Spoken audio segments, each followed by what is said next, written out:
Hello नमस्कार, आप लोग हमारे यूट्यूब चैनल में आपका स्वागत है। ये देखिए भक्ति काल से लिया गया है। भक्ति काल सीमा का क्या है।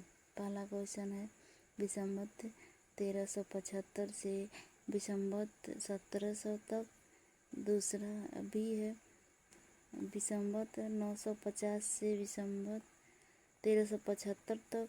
सी है विसंवत 1700 से विसंवत 1900 तक। डी है विसंवत 1900 से लेकर 1984 ईस्वी तक। ठीक है, इसका है पहला सही। ये विसंवत 1375 1700 ईस्वी तक। इसके बाद यह है दूसरा क्वेश्चन, समग्र भक्तिकालीन काव्य पर कौन सी विशेषता लागू होती है। पहला अवतार में विश्वास, दूसरा जात प्रथा का निषेध, तीसरा अहंकार का त्याग, चौथा है ईश्वरीय लीला गायन। ठीक है, इसमें से सी जो है ये सही है।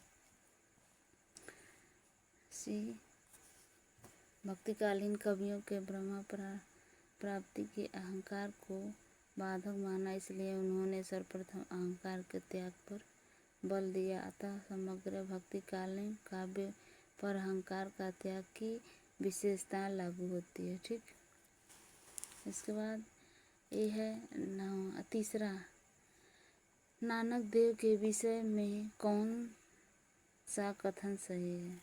इसका पहला, महाराष्ट्र देश के प्रसिद्ध भक्त नामदेव ने हिंदू मुसलमान दोनों के लिए भक्ति का भी आभास दिया है। ठीक है, बी है महाराष्ट्र के भक्तों में सबसे पहले नामदेव का नाम आता है। ठीक, फिर सी है इन्होंने विठोबा का भक्त माना जाता है। डी है इनमें से सभी। ठीक है, इसमें देखिए डी है जो इसको सही माना गया है।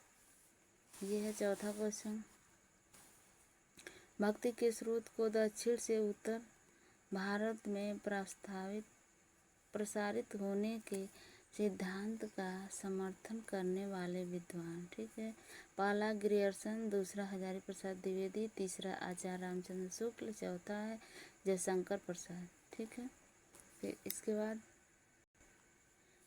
पांचवा क्वेश्चन, हिंदी का भक्तिकाल बाहरी आक्रमण की प्रतिक्रिया है। यह कथन निम्नलिखित में से किस विद्वान का है। ठीक है, यह पहला ग्रियर्सन, दूसरा हजारी प्रसाद द्विवेदी, तीसरा रामचंद्र शुक्ल, चौथा है उपर्युक्त में से कोई नहीं। ठीक, इसमें का ये जो सही है सी को सही माना गया है। फिर ये है छठवां क्वेश्चन, ब्रह्मा संप्रदाय के संस्थापक कौन है।